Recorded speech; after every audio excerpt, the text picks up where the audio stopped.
Over the weekend, U.S. and Iranian governments U.S. and Israeli governments launched assault on Iran. We've killed the supreme leader, and we have more updates to follow. Let's hear from our president, and we'll get into whether or not we need to worry about selling our crypto. Over the past 36 hours, the United States and its partners have launched Operation Epic Fury, one of the largest, most complex, most overwhelming military offensives the world has ever seen. Nobody's seen anything like it.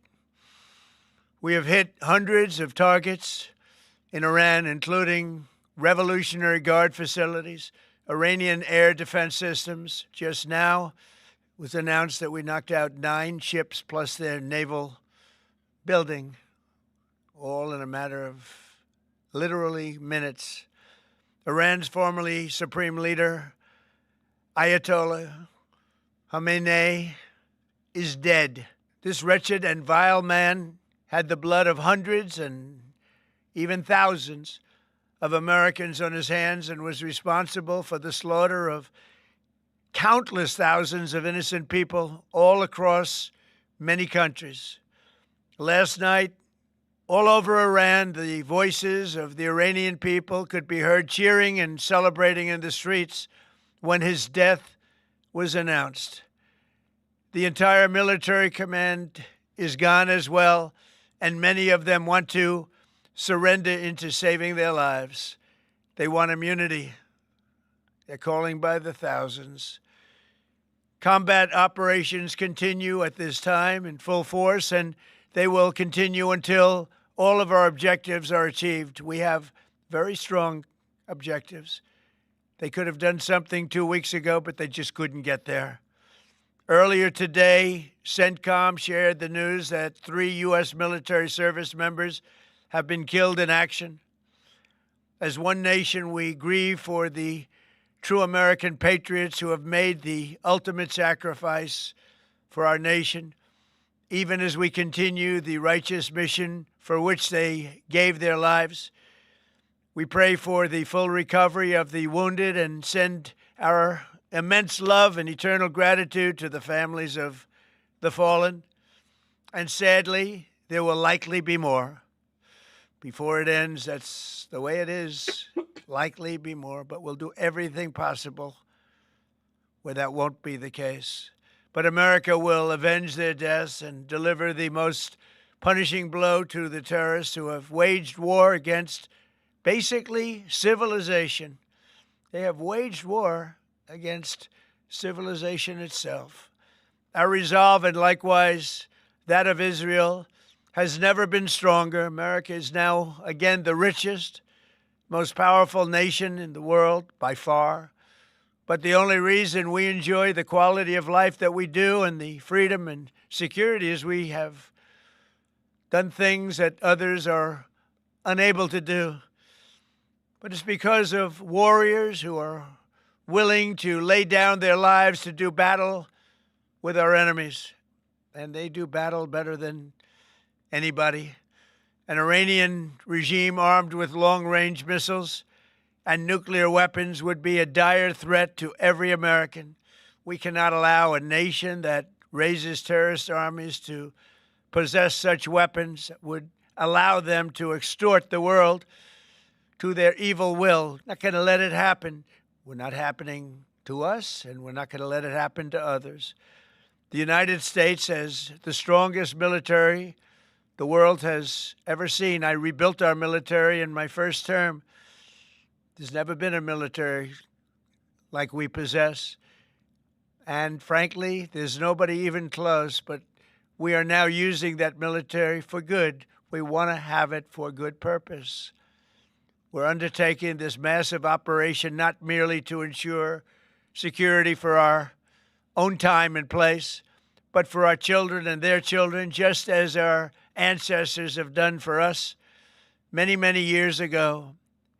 This is the duty and the burden of a free people. These actions are right and they are necessary to ensure that Americans will never have to face a radical, bloodthirsty terrorist regime armed with nuclear weapons and lots of threats. For almost 50 years, these wicked extremists have been attacking the United States while chanting the slogan, "Death to America" or "Death to Israel" or both. They are the world's #1 state sponsor of terror. We are the world's greatest and most powerful nation, so we can do something about what they do. These intolerable threats will not continue any longer.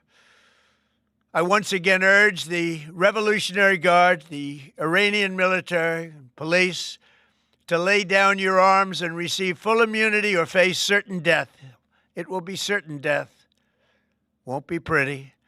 I call upon all Iranian patriots who yearn for freedom to seize this moment, to be brave, be bold, be heroic, and take back your country. America is with you. I made a promise to you, and I fulfilled that promise. The rest will be up to you, but we'll be there to help. Thank you. God bless you to our incredible warriors, and God bless the United States of America. Thank you. Okay. So real quickly, we're going to talk about price. We're going to talk about the markets. We're going to cover all that stuff. But I would be amiss as a disabled veteran if I didn't point out the gratitude and appreciation we need to have for the troops who are actually over there risking their lives. Because regardless of how you feel about why we're there, good, bad, or indifferent, or whatever the reasons are, or whatever thing that scam, whatever is going on, those people over there risking their lives are following orders, and they signed up to defend our country and defend us. So they deserve our eternal gratitude and appreciation for that. They are there because they are told to be there, and their sole purpose, their sole thought, their sole mission is protecting us and their families. So hearts out to the servicemen and women overseas dealing with missile attacks from Iran and those who've lost their lives. But we will get into the market. I just wanted to take a moment and at least acknowledge that. As a veteran, I feel like I have to. I mean, most people probably click off because we're only here for the markets and the money, but that to me is the most important thing. So moving on, let's hop into what's going on with the actual war, what it means for us and our portfolios. So that being said, in response to the U.S. and Israeli attacks on Iran, there's this threatening to close the Strait of Hormuz, which controls 20 to 30% of all oil that flows around the world, right? 20 to 30% of all the oil production flows through the Strait of Hormuz. Thank you, Kelly. That being said, that will have a drastic increase on oil. We've already seen it start to happen. I can pull up oil here real quick. We've already seen it start to happen. The first thing that gapped up was crude oil. Let me pull up crude oil futures. The very first thing that gapped up was oil and gold when this happened. Oil is already, it's fallen down now, but it gapped all the way up to $75 and is now down to $70. We're going to see this continue, but again, we're going to cover everything. So what happens when we have global conflicts, right? Uncertainty. What do the markets hate? Uncertainty. Okay, it's always going to cause ups and downs and roller coasters, all right? There's going to be a jump to risk assets, a jump to commodities, a jump to oil. It's going to be all over the place, okay? Well, that's why we focus, at least on this channel, that's why we focus on the long view. Not necessarily daily price swings, but we focus on the long view. What we are building our investments to be 5 years, 10 years from now. However, it is important to understand what's going on because we need to know where we are so we know where we're going. And again, as always, nothing is financial advice. I am not a financial advisor. This is for entertainment and educational purposes only. You should always do your own research and consult a financial advisor. That being said, so oil gapped up now and then came back down. What happened with Bitcoin? Because all the altcoins follow Bitcoin. Well, originally, when the announcement happened, Bitcoin took a dump, right? It fell all the way down to 63,000 and then immediately recovered throughout the day once we heard the threats of inflation, right? The Strait of Hormuz being closed, all of these things, Bitcoin started to run up. On top of the Iranian rial, right? Their currency, if you caught the stream on Saturday. Sorry if I sound a little bit off. I have been fighting a sickness for like 4 days, so bear with me. Um, so that anyway, so the Ryle started to collapse and Bitcoin ran up as people moved into cryptocurrency to escape their falling currency. And again, pulled back all the way to 65,000 and we shot up and tapped 70,000 yet again. Again, I'm not calling breakouts until we move past 70,000 with some volume.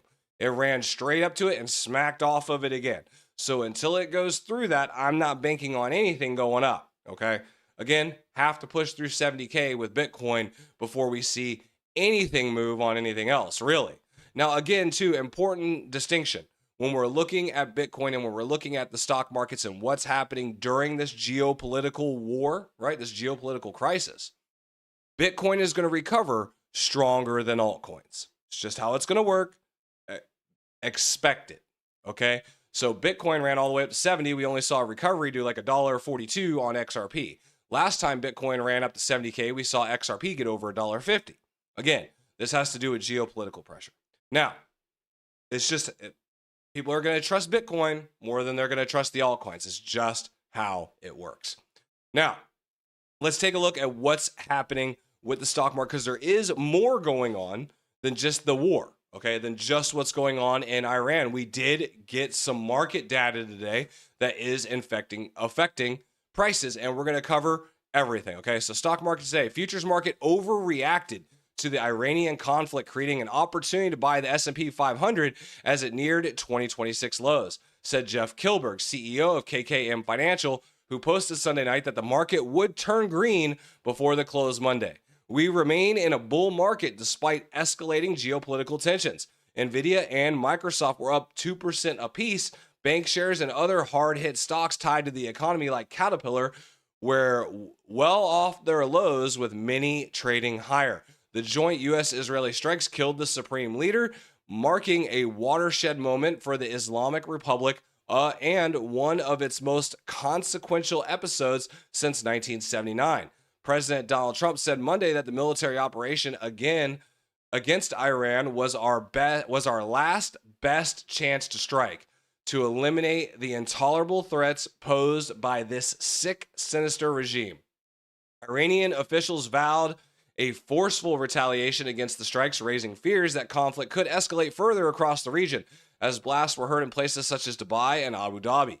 U.S. crude prices gained as investors worried about the confrontation could spiral into a broader war that disrupts supplies. Iran is the fourth largest oil producer in OPEC, though crude prices came off their highs of the day, which helped sentiment. They were still last up more than 5%. Crude was up 12% at its all-time high. The oil market's trajectory may hinge on whether fighting disrupts traffic through the Strait of Hormuz, the world's most important choke point for crude flow.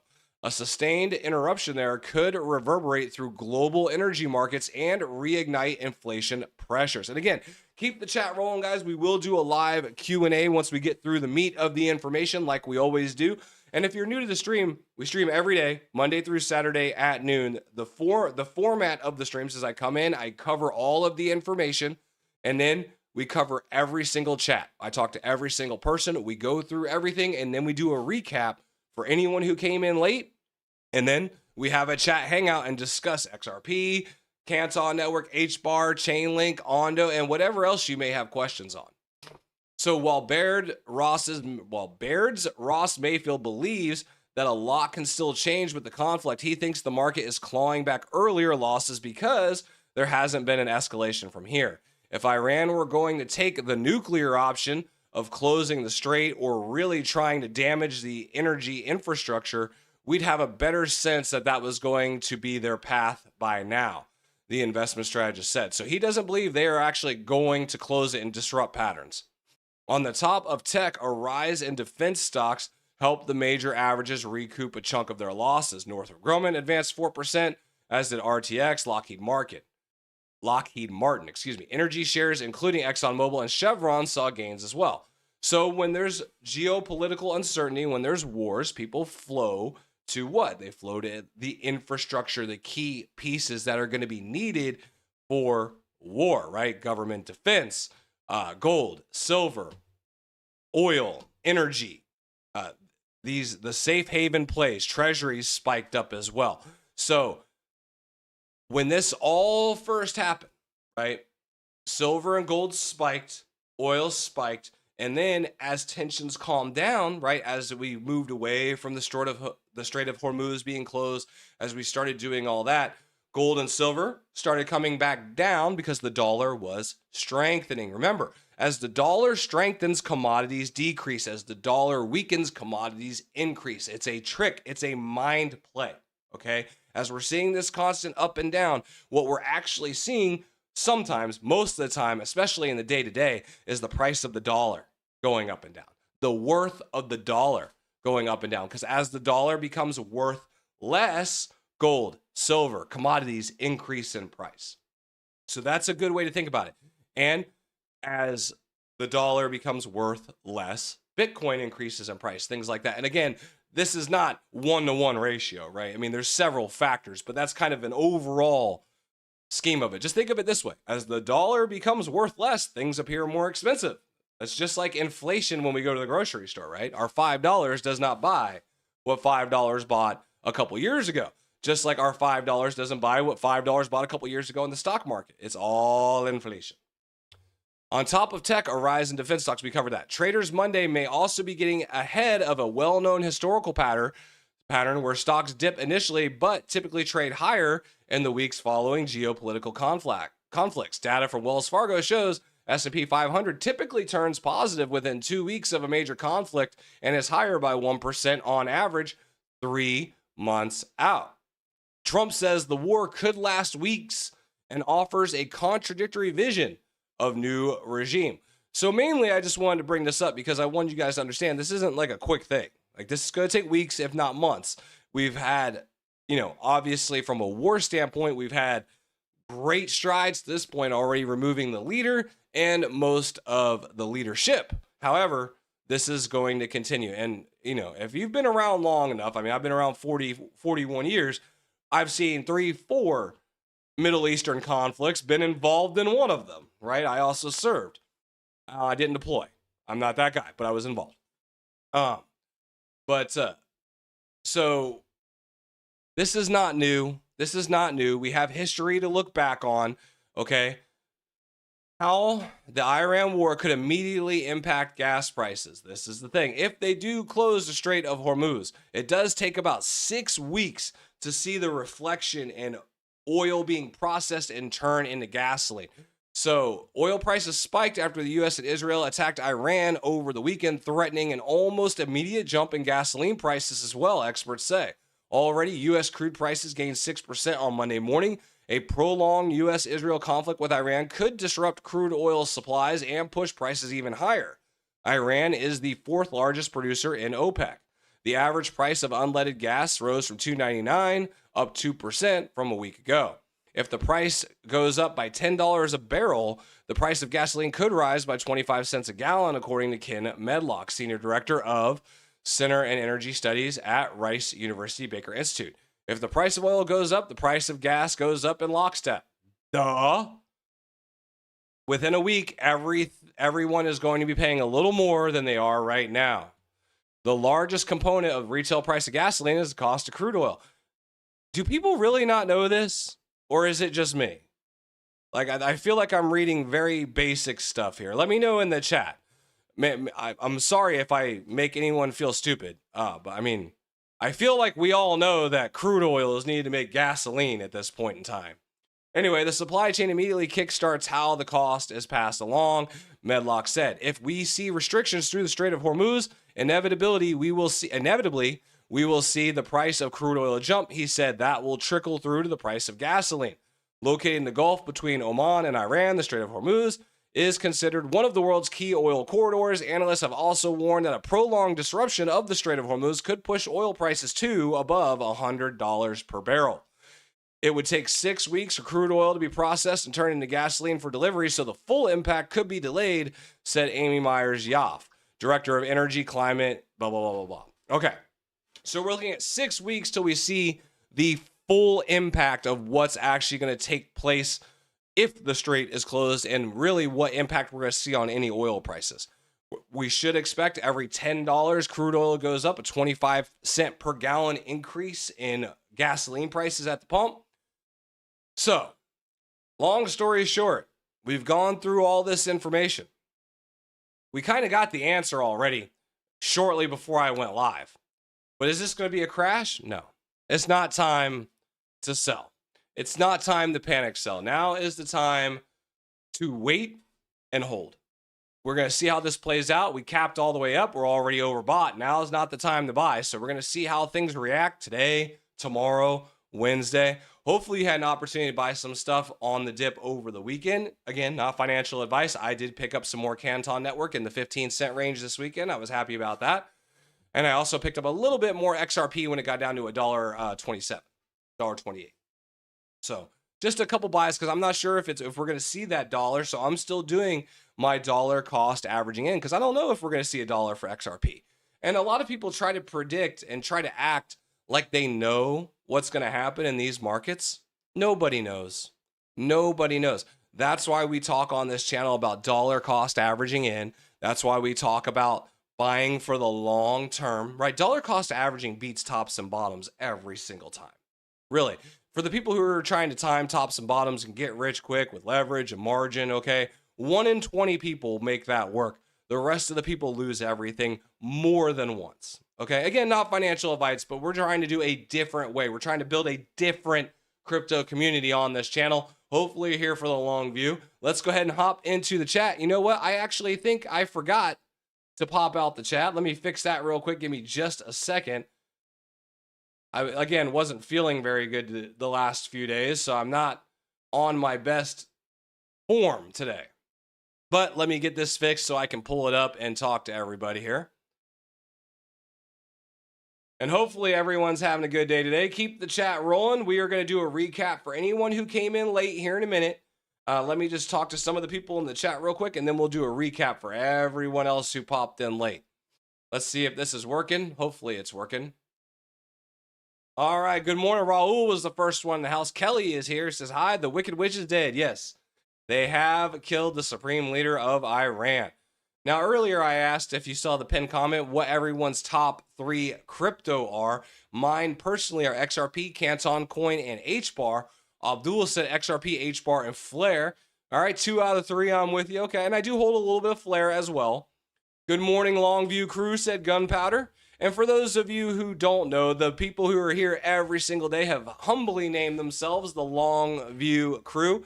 Memberships are available. We do a weekly members live stream and should this week have the weekly newsletter going out on Sunday. Working on getting that wrapped up, but should be done this week. That'll be available to members as well. And again, members only live stream every Wednesday at 7 p.m. Raul said XRP, Canton, HBAR. Those are my top 3. Nice. The Peaceful Farm. That's a new name. Welcome to the stream.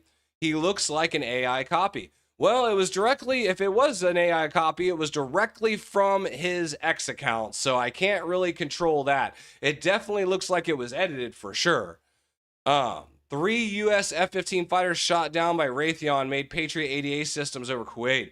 Systems positioned in a Muslim country operated by Muslim military. Again, not 1, not 2, but 3 aircraft mistakenly. Yeah, exactly. There's going to be a lot of noise flying around, guys and girls, guys and gals. There's going to be a lot of noise flying around about this. Keep your head on straight. Relax. Dollar cost average in. We've already seen the history of these geopolitical conflicts, especially in the Middle East. We can actually look to history and see how these kinds of things play out over time. So, again, that's why we diversify. That's why we build for infrastructure. At least I do. That's why I have gold, silver, copper, real estate, U.S. treasuries, and my 5 pillars of crypto. XRP, Canton Network, HBAR, Chainlink, and Ondo. And dollar cost averaging over the long view. It beats the tops and bottoms. It is designed to withstand things just like this. There's always something to dollar cost average into, and there's always something going up usually. Simplify. Okay, we have a Marine in the house. Thank you, Clint. That's right. I knew you were a Marine. And Kelly said, so grateful for our military. Yes, I mean, honestly, guys, like, well, we can get on here and talk about the stock market and crypto and all of that stuff, and that's great. But the reason we have the ability to sit here in our cozy homes and do that is because we have a U.S. military out defending us, and it may not seem that way. But I'm sorry, like and I know there's a lot. I'm gonna go up on my soapbox for just a minute here as we're talking about the military and this and everything going on with ICE, Minnesota, National Guard. Like there's so much crap going on in our country. Let me just say this one time. Our military sign up to protect their families and their country. That's why they're there. Some of them join because they don't have another option.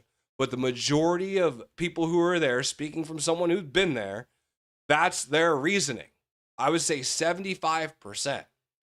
So when I see people disrespecting the military, burning flags, kneeling during the national anthem, whatever the case may be, our military has nothing to do with that. Now, the president, leadership, whatever, that's different. But the people who defend our Constitution, the people who defend that flag deserve better, my opinion. I'll leave it at that. Hopefully I don't lose anyone for that, but that's my belief. Insurance companies are pulling coverage on tankers due to wartime conditions. They don't want to go through the strait, even if it is open. Yeah, they're afraid someone's going to get shot down. You think China's not pissed? You think this isn't going to impact China, Russia? I mean, Russia said they're on board because they have a lot of Russians in Iran or in Israel. So, I mean, Russia seems to be on our side of this. This is going to be interesting. It's interesting in the sense, it's so weird talking about war, but it's going to be interesting in the sense, like geopolitically, how alliances and how things are going to shake out when this is done. Because whoever has control over the Strait of Hormuz controls the oil. And I'm sorry, maybe it's just me, and I said my piece about the military, so I feel good now. But maybe it's just me. But I do believe that this war is all over controlling that strait and all over controlling the world's oil supply. We have more information. I'm going to get back to the chat. Appreciate everyone. Keep it going. I have more info for you. Again, I always go through everything that is a real article. I always go everything that is a real article before I get to X because I like real data. Okay, but there are things on X that are real data, and sometimes they're not. Sometimes they are. That's why we have to take everything with a grain of salt. So European natural gas prices have surged 42% in a sudden rally. This marks the biggest spike since Russia's 2022 invasion of the Ukraine. So gas prices already spiking in Europe. Digital asset companies and banks have reached an early agreement on the Clarity Act. Rumor. Big over the past rumor. 36 Okay? hours. This unlocks the path for institutional capital. Trillions could flow into crypto. I have another update on this. Don't worry, that's a rumor. Again, Canton Network headlines are being reflected on chain. Daily fees are averaging 2 to 3 million every single day. Daily transactions are crossing the 1 million mark. Daily active users have more than doubled since the beginning of 2026, and the burn to mint ratio is approximately 0.8, up from 0.15 at the beginning of 2026. So as soon as it gets to a 0.1 or higher, that's when Canton Network becomes deflationary.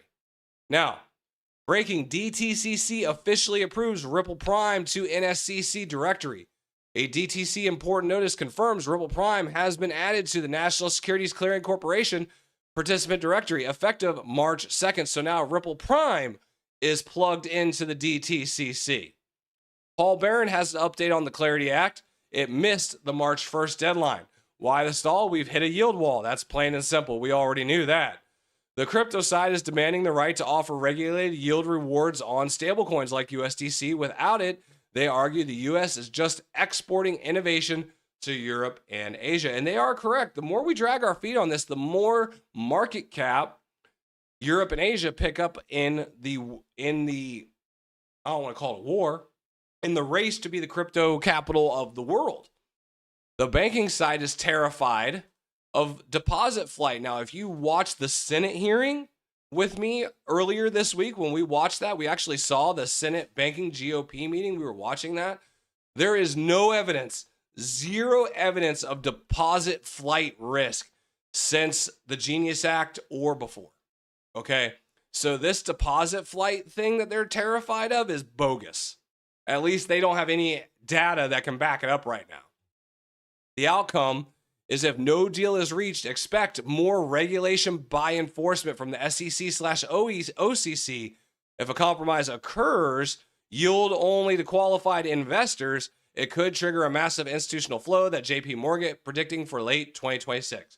So again, this is not going through this year with stablecoin yield. It's not going to happen. It looks like they're probably going to have some kind of compromise this year of a qualified investor stablecoin yield, meaning bank parties and stuff like that.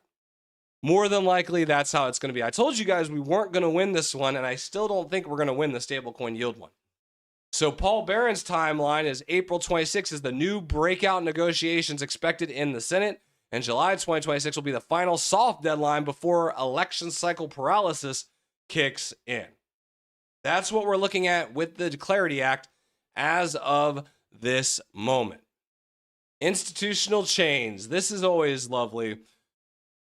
Represented asset value of $372 billion is dramatically higher than other networks. You may wonder, what are the key reasons? I found it for you. The bulk of CC's value comes from Broadridge distributed ledger repo activity. This involves tokenized repurchase agreements, repos backed by U.S. Treasuries, daily processing volumes in the hundreds of billions, monthly repo exceeding several trillion. Again, they do about 250 to 350 billion a day. That's considered to be 5%, and it's supposed to be increasing. Literally, they represent massive institutional flows in the world's largest markets, known as the repo market for short-term secured lending. This explains what the total tokenized RWA market, excluding stablecoins, was still 25.9 billion on fully public chains, while Canton setup looks much bigger. TradFi flows. So when you look at tokenized real-world assets, excluding stablecoins, 25.9 billion on the fully public chains, while Canton setup is over 200 something billion, 372 billion. Okay, you can see it right here. So Canton, number one, XRP ledger, number 4, 2 of our top 5 pillars, leading real-world asset tokenization on-chain. So let's go back here.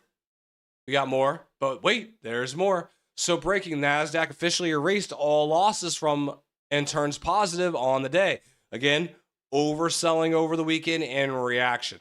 This was interesting by the DTCC. Don't copyright me, bro. Stocks and bonds have long been traded in traditional markets.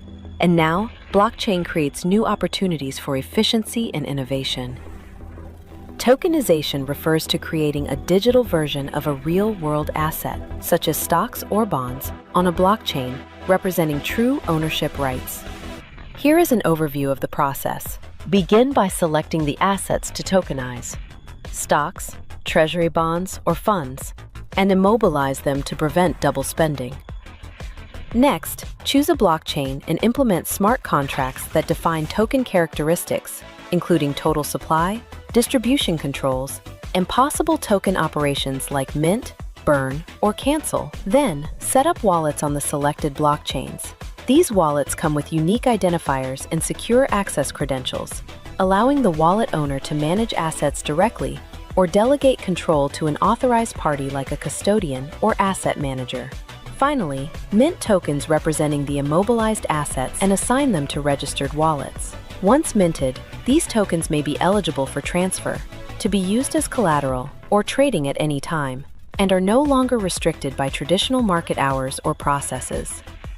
Tokenization isn't just about new technology. It's about making asset ownership more accessible, efficient, and transparent.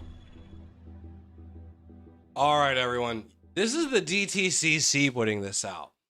We can see the massive wave of adoption coming to blockchain. I don't care which crypto you're holding, pick one. The fact is that blockchain technology is about to ramp up at a pace we have never seen before. Okay? Tokenization is going to ramp up at a pace we have never seen before. This is a given. What will it do for the price? I don't know exactly. I don't think anyone really knows exactly. But that's why we position ourselves ahead of the infrastructure for the long view. But this is going to be moving at accelerated paces over the next 2 to 5 years. So I'm excited to see how it plays out. This is the DTCC marketing to everyone that tokenization is good and live. It's regardless of the Clarity Act, which is vitally important, mind you. But regardless of the Clarity Act, this is moving forward. Now, the Clarity Act will accelerate things, and we don't want to have enforcement. We don't want to have regulation by enforcement because that can change with the new administration. Very, very bad. Right? We talked about that. But I mean, I don't see, you can't put the toothpaste back in the tube. Like, this is all, you can't walk this back now. Now, again, when we're talking about the overall market and we've been talking about debt, household debt, things like that, 4.8% of all household debt is now delinquent, the highest rate in nearly a decade. Since 2017, the highest amount of delinquent debt in our country, 4.8% of all debt is now delinquent. And Bitcoin has run up to 69,000 and is holding there. Will it push through 70,000? That's what I'm waiting to see. Or are we going to look at another pullback and more chop? We've been chopping between 60 and 70,000 ever since it fell below 70,000. It has not recovered that mark yet. So let's hop in the chat. Let's talk to everybody. Appreciate everyone taking your time to be here today. That is the information. That is all of the information. I'll do a recap once I get through the rest of the chat here. Let's see who else has hopped in. And again, keep the chat rolling. I'm going to do a recap for anyone who came in late here in just a minute. But let's keep pressing now. Keep chat rolling. We'll do a full live Q&A hangout. Is it coincidence that Hidden Road officially going live on NSCC directory March 2nd during the Iranian conflict? I don't necessarily think it's a coincidence, but it does directly I don't know if you guys saw it. I didn't point it out in the document when I pulled it up, but it does specifically mention XRP and XLM in the document as well, which I thought was interesting. But do I think it's a coincidence? No. I mean, it could be. I know there's a lot of stuff going around with Jake Claver and the Strait of Hormuz and predictions and stuff like that. Again, I would love to be wrong. If the price skyrockets to astronomical amounts, I'll like I've always said, I'll eat my humble pie from my stack of XRP because it's still good for me. I don't expect it to shoot up to $100 or $1,000 like that. Right now, I think our next step is to get back above $1.50 and hold it. I want to see us get to $2 and hold it. But right now, it looks like we're going to chop until we figure out what's going on with Iran. That's what I think is next for XRP. Martin Lucas and his team think it's going below $1. Well, if it does, I have a buy order set at $1 and I have another one set at 80 cents. So if it goes down there, I am positioned to buy. That's why we dollar cost average in. If it goes down there, then I'll pick up more. But again, that's why I'm here for the long view, right? I'm here for 5 years, 10 years from now, not necessarily to be, whatever. Let's see. Got me some CC and XRP this weekend as well. Good for you, Raul. Good for you. Clint said Nancy Pelosi and Debbie Wasserman Schultz. No. Oh, do they? XRP, H-Bar, and Ondo. Okay. Good. I like those three. Buy Texas crude. I mean, Texas oil. Anyone who's holding oil has done very, very well this weekend. That's for sure. Kevin Hawthorne in the house from Lakeland, Florida. You're not losing you for that. Good. I mean, hey, you'd be surprised. I've had people spit in my face. I mean, all kinds of stuff. Like, I got in a really, really big fight with someone about standing for the national anthem. And I mean, like, I don't know. I take that shit to heart. That's just me. Excuse my language. Super Fox says the top three are XRP, Quant, and Stronghold. Okay, good. I like those. Super Fox is a new name. Where are you from, Super Fox? I don't recognize that one. Russia has oil. They don't have issues with lack of oil. They also couldn't care less about Russians in Israel. Also, Putin was buddy-buddy with Khomeini. Russia is not our friend, but let's hope we haven't pissed him off too much. Well, I saw an interview with Putin that said that he was okay with it because they had several Russians in the area and he was worried about his Russian people. But that's what was said. Again, we know better, but that's what was said by Putin. Can the Airbnb be on the blockchain? I mean, probably in the future. I don't know if they have tokenized Airbnbs yet, but I mean, real estate's being tokenized. Airbnbs are a real estate. So I can assume they will go on blockchain eventually. Whether they're there now or not, Yeshua, I don't know. But I would bet they will. That just makes too much sense.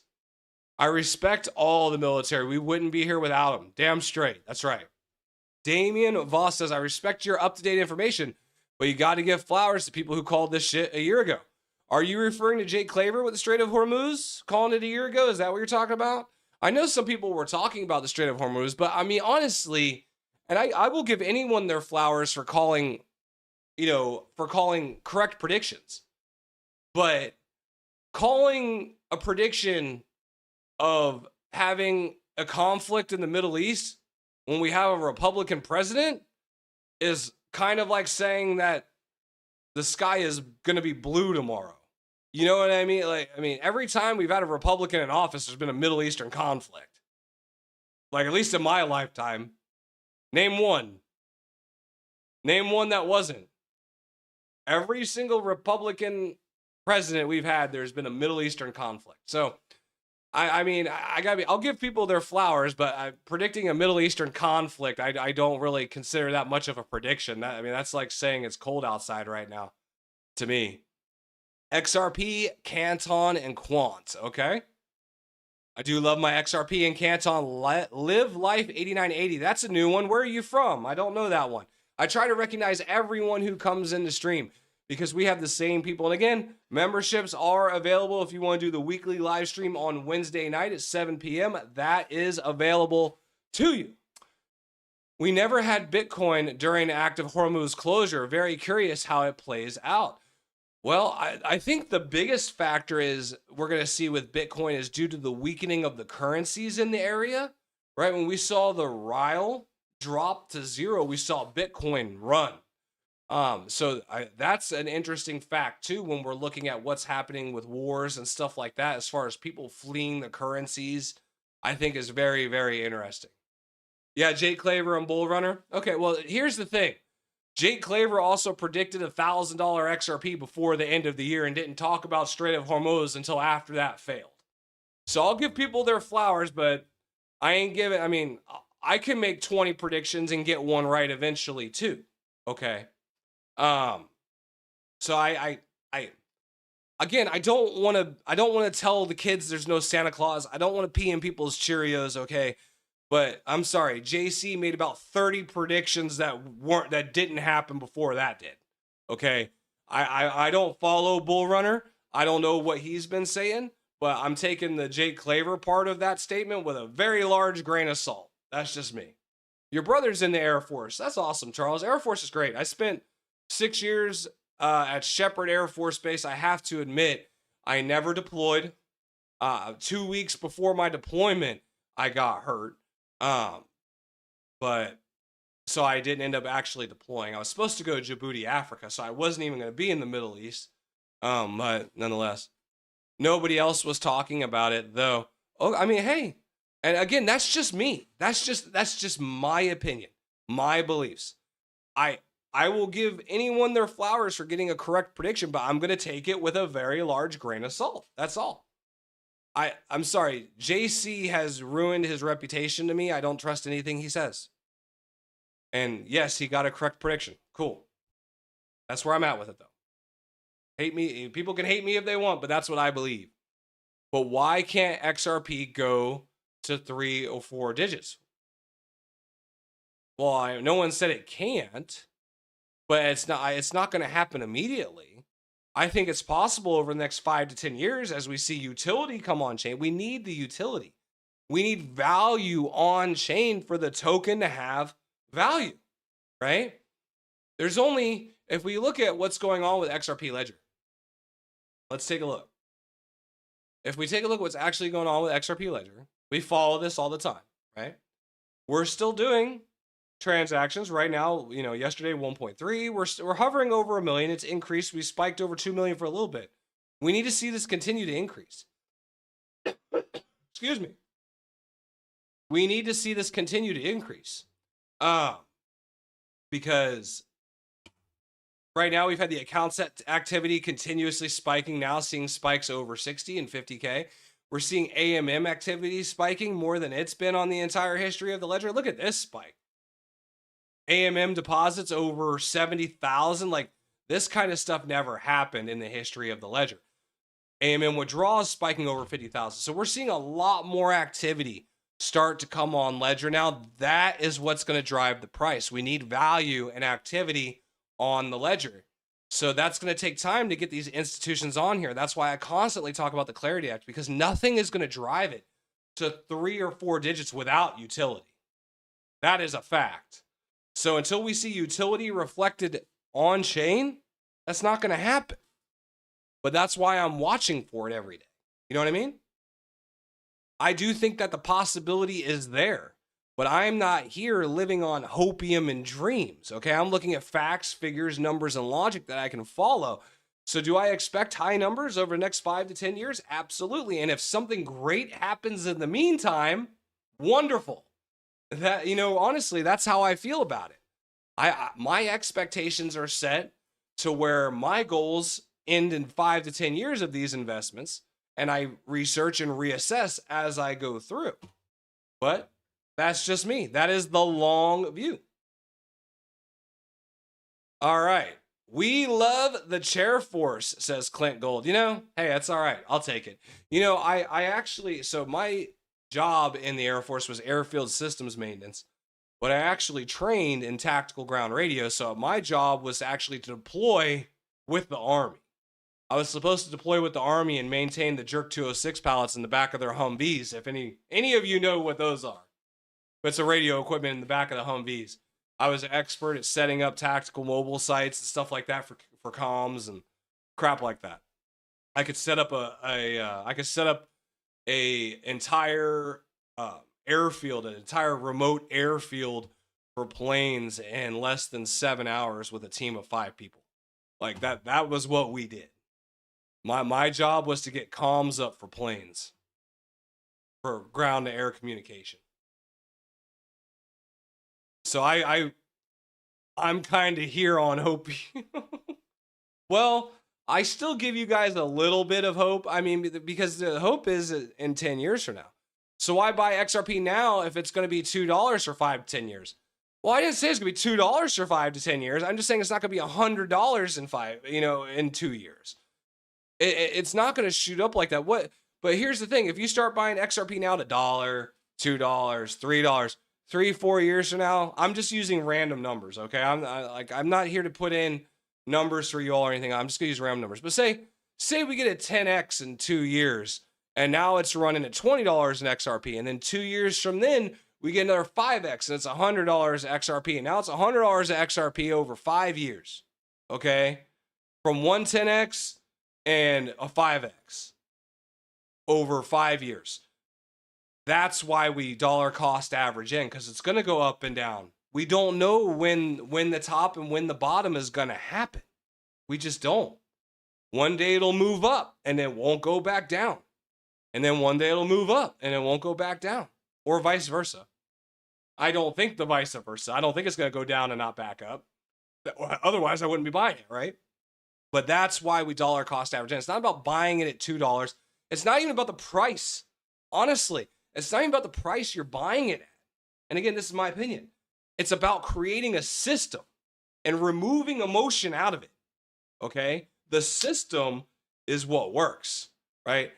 Buying steadily over time with removing emotion from it, removing choice from it at that point. When you've created a system and consistently stay in it, it's going to go up and down and removes all the questions out of it.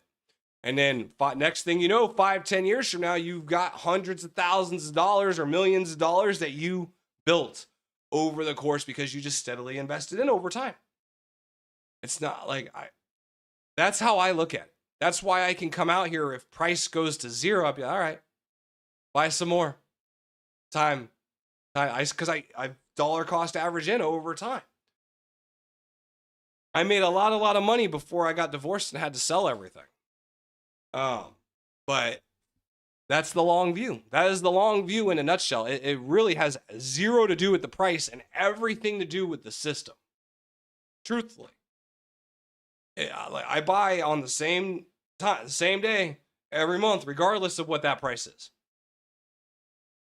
We had prick 19s. Okay, I remember those. BlackRock already said 3 to 6 months. For BlackRock said 3 to 6 months for what exactly, Damien? I'm not sure what you're referring to. And if anyone's come in the stream, we're just doing a chat hangout now. If you have any questions, thoughts, concerns, while I'm letting this catch up, while I'm waiting for everyone to start re-engaging in the chat now that I've gone through the whole thing, quick recap for everyone. Let's look at price. And again, if you are new to the stream, we stream every single day, Monday through Saturday at noon. We cover everything. We cover what's going on in the global economy, and we cover my 5 favorite cryptos, which is XRP, Canton Network, HBAR, Ondo, and Chainlink, as well as I invest in gold, silver, copper, and real estate, and U.S. Treasuries. It's about building a long view perspective over 10 years and dollar cost averaging in, removing emotion, removing all of those things out of it. That's just me. So that being said, where are we at with the price? Well, Bitcoin has recovered strongly this morning, pretty much right after I put the thumbnail out to start this stream, that we were in a crash. It literally just shot up, which is, I expected a recovery. I didn't expect it to shoot up quite like that. That's what I was prepared for. But we're not crashing. It's not time to sell. It's time to buy the dip. And we have more than just me saying that. We have multiple people from CNBC and other outlets saying that this is going to be temporary. We are going to see shakiness. We are going to see issues in oil. We're going to see issues in commodities. We're going to see a lot of volatility. Remember, when people talk about volatility, whenever people tell you you can expect volatility, it means they don't know what's going to happen. Okay? That's all volatility means. It means we don't know. Okay?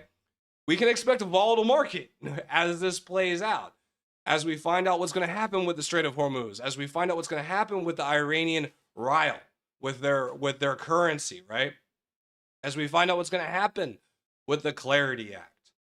So if you came in late to the stream, as most of you probably know at this point, US and Israel bombed Iran, killing their supreme leader and the majority of their leadership. In response, Iran fired missiles at several US bases, including other UAE states. There were missiles reported that went off in Dubai and Abu Dhabi. We've had 4, as I know now, 4 U.S. military members have been killed. Again, I care more about my military, our military. Thoughts and prayers to our military. Gratitude, appreciation to all of our military. Regardless of your political beliefs, respect the military. My opinion. The military is here for us. Period. They put their life on their line for us. That deserves respect. So, there's concerns over the Strait of Hormuz being closed. This could potentially increase oil up to $100 a barrel. Remember, every $10 crude oil goes up, we're looking at a 25-cent increase in the cost of gas at the pump, depending on where you're at, okay? So crude oil spiking. Strait of Hormuz, we're still waiting to find out if it's going to be officially closed or not. We won't see the full impact for 6 weeks. Remember, 6 weeks is the amount of time it takes for them to process crude oil into gasoline and get it to where it needs to go. So before we see any kind of reduction or anything like that, we're looking at 6 weeks for the full impact. We're probably already starting to see it now, to be honest with you.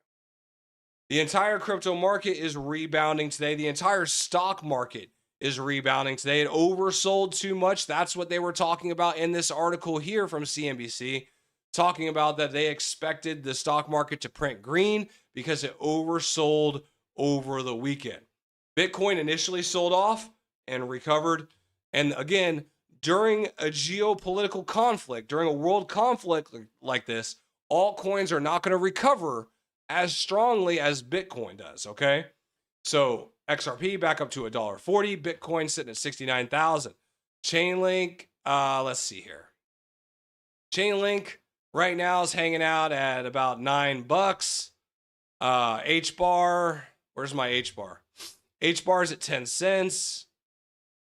Canton Network down a little bit today. Ooh, 15 cents. If it goes down to in the 14s, I have a buy order at 14.8 for some more Canton. And then Ondo was up to 26 cents, I think, last I checked. So everything's recovering well today, but again, we're still down overall. But if you've been buying the dip, you might be green. I'm still down a little bit. My average buy right now is, so I'm $69 down on my XRP. Again, I put my money where my mouth is. So I'm a little bit down on my XRP. I'm a little bit down on Ondo. You can see everything I'm holding here. XRP, Ondo, H-bar, Link, Canton Network, my daughter's XLM, and then silver, gold, and treasuries. Let's see what everyone is doing here in the chat. We are down to a chat hangout. That is the recap for everyone who came in late. The war could last weeks. Oil gapped up. Stock markets recovered. And now we're going to wait and see how things play out. That is the recap in a nutshell. It's cheaper to keep her. I'll tell you this, Clint. I had to write a very large check, okay? It was the best check I have ever written in my entire life. I would write it again in a freaking heartbeat. That's simple. If that tells you anything. She was, so to make it clear and simple, she was trying to get me to end the divorce. She wanted to get things, she filed for divorce. And she was trying to get me to end the divorce, and she was trying to get things back to the way they were. And she actually mentioned the money. And I literally said, I told her, I'm like, I would write this check twice over right now. I'm like, no, this is done. I said, this check is worth it. I said, if that tells you anything about what you did to me over the years, that I will gladly write this check to have you go away. She did not like that. Jake Claver, his hypothesis is plausible. The problem is he is so confident about it that it seems to be no doubt what he says. Exactly. Well, not only that, let's see. Let me not skip over Damien though. He says, I agree with you. BlackRock said 5 trillion on chain in 3 to 6 months. Oh, 1,000,000%. Oh, as far as tokenization, that is going to ramp up and accelerate more than people can even imagine. It's going to be 3 years from now and people are going to not know what happened. It's already done. People are going to miss the train. Now we hear the people on YouTube who watch crypto and all of that crap, right? All of that stuff. We are the 0.1%, guys. No one in the world is involved really in crypto outside of maybe 1% of people outside of Bitcoin. Like, truthfully. Like he said so many times over conflict that Patrick Witt said April 3rd deadline. We know he didn't. He's so confident that people believe him. Well, we watched the thing in Ondo and I pointed it out. We watched the thing in the Ondo community day and I pointed out. I'm like, watch. Here's, like, people are going to say this deadline was set by the White House and it's going to be done. It's going to be attached to all these crazy theories. And Jake Claver came out and did it right away. Right? We called it. We watched it happen. Okay. We try to break through the noise. We try to break through the hype and look at what's really in front of us. So glad you saved yourself from that situation, man. Yeah, I had to get out of there. I had to, it was worth it to me. I had to get out of there. It was not good. It was not a good situation for me. I'm much happier now. And I have less money and I'm much happier now. Kelly, I think that's how he convinced so many people to join his memberships and pay for his LLCs. Yeah, I mean, he said it with absolute certainty. I could come on here and say things with absolute certainty. Tommy Boy is the absolute best. I'm sure you all are my age, I think, for the most part. So y'all have seen Tommy Boy. He's like, yes, but it comes with a guarantee. I can take a dump in a box and mark it guaranteed. We all know you just got a guaranteed piece of shit. That's all it is. Build a model airplane, says the crazy bear. I love Tommy Boy. But yeah, I could sit here and speak with absolute certainty and absolute confidence about something that I have absolutely no freaking clue in and make people believe it. I was a salesman for several years. I did work in sales. That's what I did. I can negotiate, haggle, I can manipulate people. I can do all those things. I hate it. That's why I got out of sales. Because I don't like doing that. I want to help people, not funnel money from here to here. Raul knows what I'm talking about. Raul knows exactly what I'm talking about. I want to help people. I don't want to take their money and put it in my pocket, which is what I did as a freight broker. My job was to hire truckers and trucks to do a job cheaper than we were paying for it so I could make a commission on it.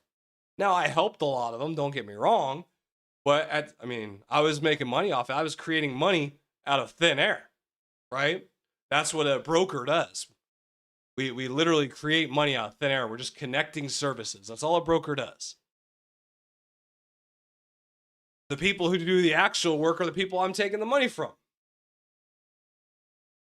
Kelly says, I don't know who Tommy Boy is, but I'll look it up. I'm mid-40s. Oh, that's our age group. It's a 90s movie with Chris Farley and David Spade. Fantastic.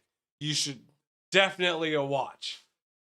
Tommy Boy is great. It's kind of like it's not like super stupid humor, but it's a little bit stupid humor. I mean, if you know Chris Farley, you know Chris Farley. Have you ever watched Stock Mo or Crypto Mo? No, I can't say I have.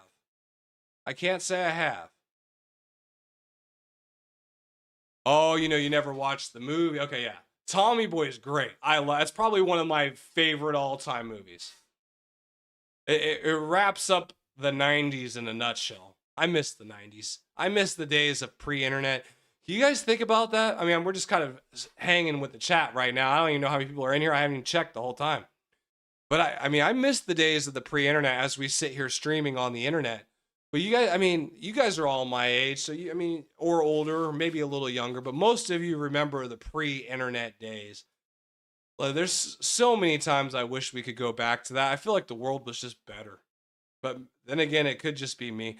I mean, our parents said the same thing about or at least my parents said the same thing about the 50s and 60s, saying the world was better when they were kids. It just seems to go by faster and faster and faster, and more stress and more stress and more stress. The older we get, it's not turning back around. I only saw a few people answer the question too on what everyone's favorite top 3 altcoins are for 2026. I think Canton's definitely going to move into the top 5 this year. Are we getting 2 digits this year? My prediction is still $9 to $14 for XRP this year. That is my prediction. I said it. I will stick to it unless something else changes things. Okay? Yeah, the music nowadays does suck, Quelly, and that's why I don't listen to it. It was actually funny. So I was driving the kids. I took the kids to the roller rink, right? The skating rink.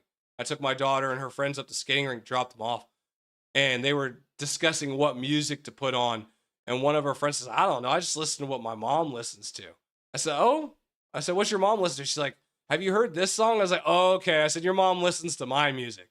And I put on the 90s rap era, and I'm sitting here listening Dr. Dre and Ice Cube and all this stuff with 13, 14-year-old kids, and they're all just jamming out because all their parents are like me. It's freaking fantastic. So all of our kids are raised right. They're all raised 90s, listening to 90s music and all that stuff. Home Alone couldn't happen in 2026. No, it couldn't. You're absolutely right. And not only if Home Alone happened in 2026, there wouldn't be a Home Alone 2 because the parents would be in jail, or they would have been canceled, or everything else. There sure as hell wouldn't have been a Home Alone 2. God forbid a Home Alone 3. They did it twice. You know what I mean? That kid would have been taken away from that his parents so freaking quick. Are we firmly in stagflation right now?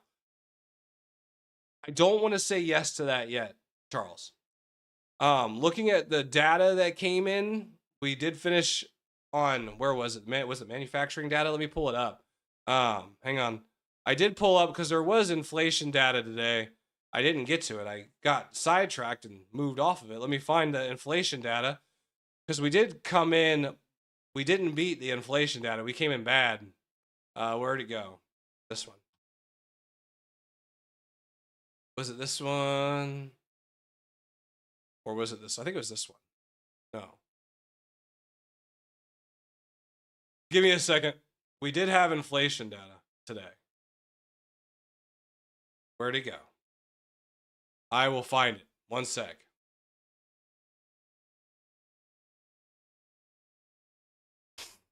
Inflation data today.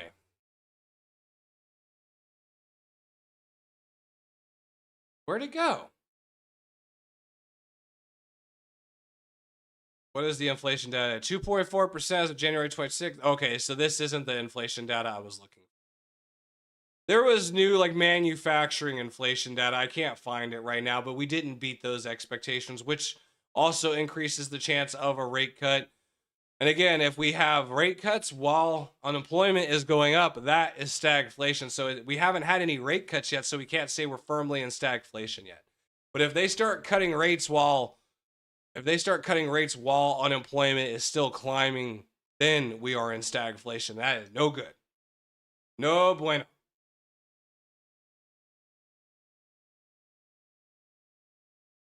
XRP and Solana because of staking within I Trust Roth IRA. Okay. And crossing my fingers on CC. Okay.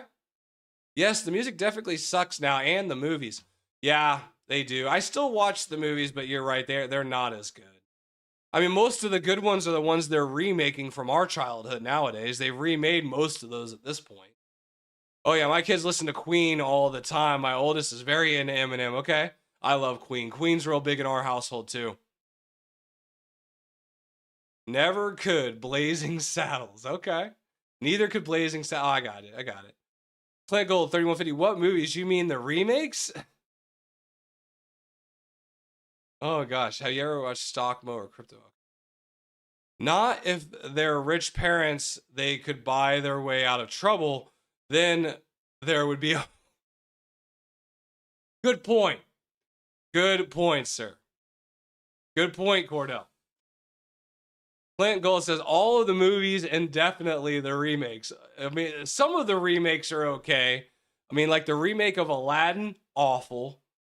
The remake of Little Mermaid, that was okay. The Lion King remakes I liked. I'll be the Lion King stuff they did was good.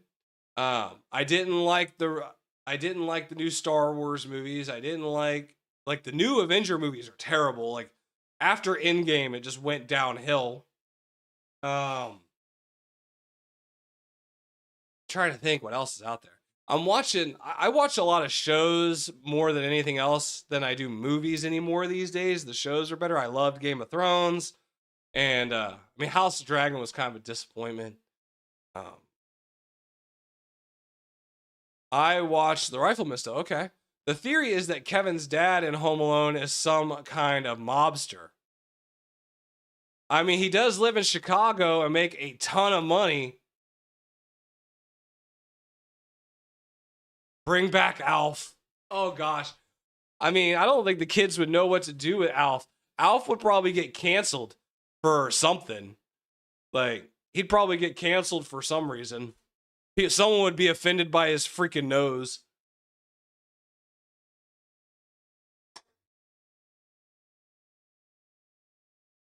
The remakes might be fine, but just come up with something original for a change. It's kind of hard to come up with something original now. They've redone everything. Like they've done everything. They've already done and redone everything. So they just keep making sequels. That's why we have 10 Fast and Furious movies and 10 Jurassic Park movies. They find shit that works and they just keep spitting it out. Tulsa King is a great show. I do like Tulsa King. I lived near Tulsa. I lived in Muskogee for a while, but I'm also from Philadelphia, so Stallone's a big impact in my life due to Rocky and all that stuff. I figured you'd like that, Charles. Someone would be offended by Alf, though. You know it's true. The other guys with Will Ferrell and Mark Wahlberg, that was a funny one. So now we're just having a movie chat. Okay, we can do a movie chat today. We can keep it rolling. So I have ADHD, as I've said many, many times. And one of the things I do all the time because of my ADHD is I get distracted, right? So someone says a word or a phrase and it immediately makes me think of a movie line or a song lyric. So like I'm quoting movies and songs and just random things out of nowhere all the time. It's almost like Tourette's, but not. Because my brain just immediately connects quotes to what people say and it just throws me off the plan, Tulsa King was good and Mobland. I haven't seen Mobland. You can delete it all you want, Kelly. I saw that you read a lot. That's okay. I used to read a lot more. Because of the strokes, I can't really do it so much anymore. With the short-term memory loss, I forget what I read so quickly that it takes me just forever to get through even a chapter now. Like, I have to reread a paragraph like 6 times, so it's just not worth it to me. The only way I can focus on a show now is I have to put the subtitles on to help keep me locked into it because I drift off so much. And it's just terrible. My short-term memory loss and focus sucks. Carnage on Netflix with the guy that plays Venom is dope. I'm watching a show now. It's got James Franco in it. I can't remember what it is, but it's about the JFK assassination where he goes back in time. I can't remember the name of it. But it's on Netflix right now. If anyone knows what I'm talking about, that's a really good show. That's what I'm watching right now. I loved Dexter too. Dexter was fantastic. I didn't like the remake of it, the original. Horizon was good, but people don't watch Westerns today hardly. Yeah, a good Western it's like a one-off for me. I do like a good Western, but I'm not huge on them. I read a lot and always imagine how that would be as a movie. Believe me, there's a lot of material to make original movies. Okay, well, there you go. Maybe you should start writing screenplays, Kelly. I think you found your side hustle. Start putting together some screenplays. Oh, you can't read. You do audiobooks. I got it. Your brain also thinks in lyrics, but not movie quotes. Okay. Yeah, I do the lyrics. I do movie quotes, show quotes. Sir Charles says, I got like 80 points on the language part of the SAT. I'm a colors and pictures kind of guy.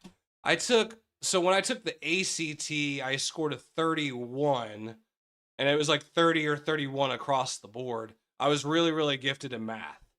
And then when I went in the military and took the ASVAB, I scored a 92 or higher in every category. My overall score is like a 97. So I'm fairly intelligent, and I'm a very good test taker. Very good test taker. You give me multiple choice, you're done. I'm getting an A on that. I don't care if I know the material or not. I can figure it out. That's what I'm really good at, is discerning and finding clues in the questions and stuff like that.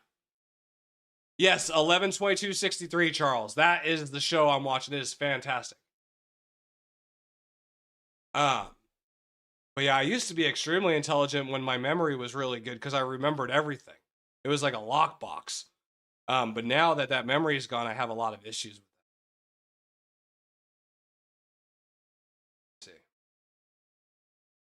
All right, ladies and gentlemen, I am going to call it for the day. We've covered the whole chat. We covered all the information twice. I appreciate everyone taking their time to be here today. I enjoyed chatting with you guys about movies. It was a lot of fun.